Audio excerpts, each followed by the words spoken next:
friends, welcome back to my channel. இன்னைக்கு நம்ம வீடியோல வந்து ஒரு சூப்பரான ஃபெர்டிலைசர் பத்தி தாங்க பார்க்க போறோம். இந்த ஃபெர்டிலைசர் யூஸ் பண்ணும் பொழுது நம்மளுடைய ரோஸ் செடியில வந்து பாத்தீங்கன்னா அதிகமான பூக்கள் வந்து கிடைக்கும். அது மட்டும் இல்லாம நர்சரியில இருந்து வாங்கிட்டு வரும்போது பூக்கள் வந்து நல்ல பெருசா வந்து பூத்தது. ஆனா இப்போ வந்து பாத்தீங்கன்னா ரொம்ப சின்ன சைஸ்ல தான் வந்து பூக்கள் வந்து எனக்கு கிடைக்குது அப்படின்ற மாதிரிலாம் சில फ्रेंड्स வந்து கமெண்ட் பண்ணியிருந்தாங்க. ஸோ இந்த ஃபெர்டிலைசர் நீங்கள் யூஸ் பண்ணிங்க அப்படின்னா உங்களுடைய பூக்கள் வந்து நல்ல கலர்ஃபுல்லாகவும் இருக்கும். ப்ளஸ் வந்து நல்ல பெரிய சைஸ்லேயும் வந்து உங்களுக்கு பூக்கள் வந்து கிடைக்கும்.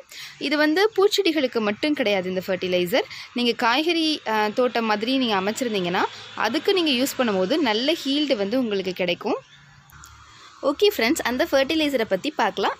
வாங்க வீடியோக்குள்ளே போகலாம். என்னுடைய சேனலில் இப்போ தான் ஃபஸ்ட் டைமாக பார்க்குறீங்க அப்படின்னா சப்ஸ்கிரைப் பண்ண மறந்துடாதீங்க. பக்கத்தில் இருக்க பெல் ஐக்கானையும் கிளிக் பண்ணிக்கோங்க. கிளிக் பண்ணிவிட்டு நோட்டிஃபிகேஷனில் ஆல் அப்படின்னு கொடுத்தீங்கன்னா நான் போடுற வீடியோட நோட்டிஃபிகேஷன் உங்களுக்கு உடனுக்குடன் வந்து சேரும். என்னுடைய வீடியோவை நீங்கள் மிஸ் பண்ணாமல் பார்க்கலாம். இந்த ஃபெர்டிலைசரை ப்ரிப்பேர் பண்ணுறதுக்கு நான் கவ் டங்க் தாங்க வந்து எடுத்திருக்கேன். கவ் டங்க்லேயே வந்து பார்த்தீங்க அப்படின்னா ஒரு 4-5 வெரைட்டி மாதிரி நம்ம சொல்லலாம். அது எப்படின்னா நம்ம ஃபஸ்ட்டு ஃப்ரெஷ்ஷாக இருக்கக்கூடிய கவ் டங்க் ஒன்று, இன்னொன்று வந்து சன்பேர்ன் வெயிலில் வந்து சும்மா ஒரு காய வச்ச கவ் டங்க் மாதிரி மேல் மட்டும்தான் அது காஞ்ச மாதிரி இருக்கும். இன்னொன்று வந்து பார்த்திங்கன்னா டீஹைட்ரேட் கவ் டங்க், டீஹைட்ரேட் பண்ணி நம்ம கூட வரட்டின்னு சொல்லுவோம் இல்லைங்களா, அந்த மாதிரி. லாஸ்ட்டாக நம்ம பார்க்குறது கம்போஸ்ட். நல்லா வந்து அந்த கவ் டங்கே வந்து ஒரு 6 மாதம் வந்து மண், நம்ம தோட்ட மண் எதாக இருந்தாலும் பரவாயில்ல, அதில் வந்து கலந்து ஒரு நல்ல கம்போஸ்ட் பண்ணி வச்சுக்கக்கூடிய கவ் டங்க். இந்த ஃபஸ்ட்டு நான் 3 சொன்னேன் இல்லைங்களா, அந்த கவ் டங்க் வந்து நம்ம யூஸ் பண்ணக்கூடாது ஆக்சுவலாக பிளான்ட்டுக்கு டைரெக்டாக. இந்த மாதிரி 6 மாதம் வந்து நம்ம கவ் டங்கை வந்து நல்லா மண்ணில் கலந்து விட்டு நல்லா அது கம்போஸ்ட் ஆகிருக்கணும். அதுக்கப்புறமா நம்ம யூஸ் பண்ணும் பொழுது ஏகப்பட்ட நன்மைகள் வந்து செடிகளுக்கு வந்து நமக்கு கிடைக்கும். ஃப்ரெஷ்ஷான கவ் டங்கில் வந்து பார்த்திங்க அப்படின்னா அதில் வந்து ஒரு மாதிரி புழு மாதிரிலாம் இருக்கும். நம்ம அதை யூஸ் பண்ணும் பொழுது நம்மளுடைய ரூட் வந்து அஃபெக்ட் ஆகக்கூடிய சான்சஸ் இருக்குது. அது மட்டும் இல்லாமல் அதில் ஏகப்பட்ட அமோனியாவும் அப்புறம் ஹார்ம்ஃபுல் தரக்கூடிய பேத்தஜன்ஸ், அதாவது மைக்ரோ ஆர்கானிசம்ஸ்ன்னு சொல்லுவாங்க. அது பிளான்ட்டுக்கு மட்டும் இல்லாமல் நம்மளோட ஹியூமன்ஸ்க்கும் வந்துட்டு அது ரொம்ப டேஞ்சரஸ் தரக்கூடிய ஒரு மைக்ரோ ஆர்கானிசம்ஸ்.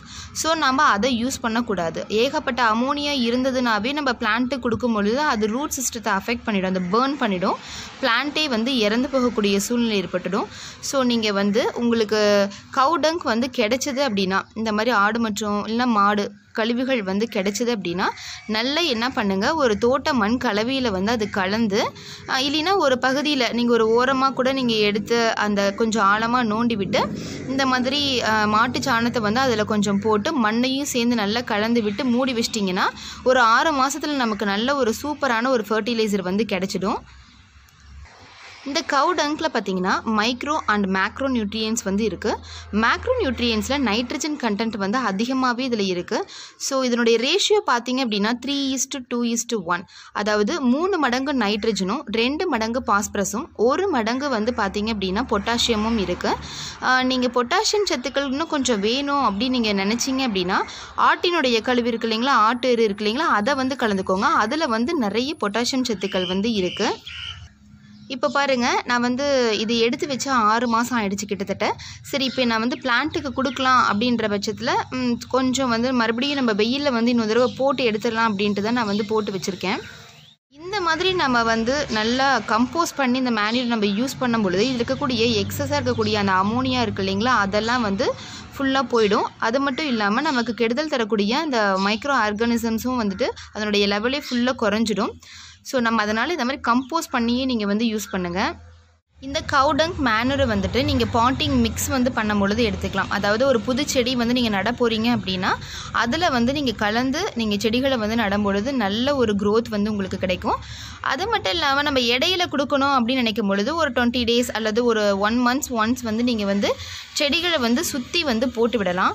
சும்மா ஒரு கைப்பிடி அளவுக்கு நீங்கள் எடுத்து போட்டு விட்டிங்கனாவே போதும். இதில் வந்து குட் பாக்டீரியா வந்து இருக்கிறதுனால நம்மளுடைய செடிகளுக்கு வந்துட்டு அவ்வளோ ஒரு நன்மைகளை வந்து கொடுக்குதுங்க.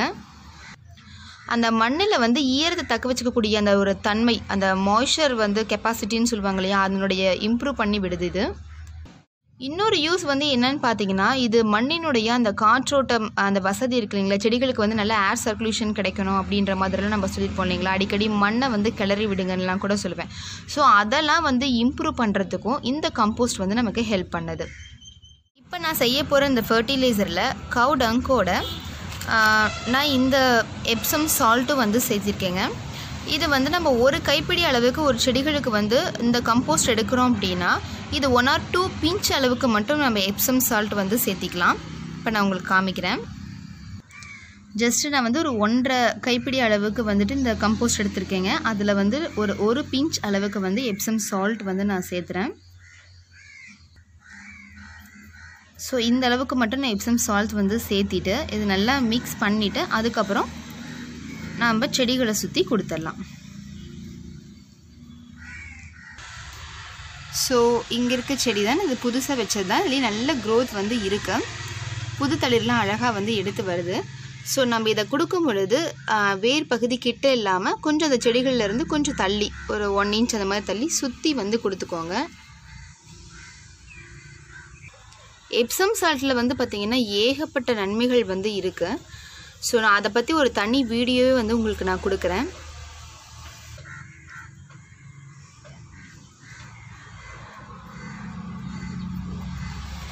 பாருங்கள், நான் மிக்ஸ் பண்ணி எடுத்துகிட்டு வந்ததில் பாதி வந்து கொடுத்துருக்கேன், பாதி வச்சுருக்கேன். ஓகேவா நமக்கே தெரியும் இல்லைங்களா, ஓரளவு இந்தளவு கொடுத்தாவே போதும். ஏன்னா சின்ன செடியாக இருக்குது. ஸோ இந்தளவு கொடுத்துட்டு அதுக்கப்புறமா நீங்கள் வந்து தண்ணி கொடுத்தீங்க அப்படின்னா அது நமக்கு கொஞ்சம் கொஞ்சமாக செடிகளுக்கு வந்து சத்துக்கள் வந்து கிடைக்க ஆரம்பிக்கும். ஒரு பெஸ்ட்டான ஃபர்டிலைசராக வந்து இது இருக்குங்க. பாருங்கள், இதுலேயே வந்து ஏகப்பட்ட மொட்டுக்கள் வந்து எனக்கு எடுத்திருக்கு இந்த இடத்துல. ஸோ இது வந்து நான் ஆல்ரெடி யூஸ் பண்ணது தான். ஸோ காய்கறி செடிகளுக்குமே கொடுக்கும் பொழுது நமக்கு நல்ல ஹீல் வந்து கிடைக்கும். ஸோ நான் அதுக்கும் தக்காளி செடிக்கும் நான் வந்து சேர்த்திக்கிறேன். ஓகே ஃப்ரெண்ட்ஸ், இந்த வீடியோ வந்து உங்களுக்கு யூஸ்ஃபுல்லாக இருந்திருக்கும்னு நினைக்கிறேன். பிடிச்சிருந்தது அப்படின்னா குட்டியை லைக் கொடுத்துருங்க. யாருக்காவது யூஸ்ஃபுல்லாக இருக்கும்னு நினச்சிங்கன்னா ஷேர் பண்ணுங்கள். சப்ஸ்கிரைப் பண்ண மறந்துடாதீங்க. என்ன டவுட்டாக இருந்தாலும் கமெண்ட் பாக்ஸில் கமெண்ட் பண்ணி கேளுங்க. உங்களோட எக்ஸ்பீரியன்ஸ் என் கூட ஷேர் பண்ணிக்கணும்னு நினச்சிங்கன்னா ஃபேஸ்புக் பேஜை வந்து ஃபாலோ பண்ணிக்கலாம். அதனுடைய லிங்க் கீழே டிஸ்கிரிப்ஷன் பாக்ஸில் வந்து கொடுத்துருக்கேன். ஓகே ஃப்ரெண்ட்ஸ், நம்ம நெக்ஸ்ட் வீடியோவில் பார்க்கலாம். தேங்க்யூ.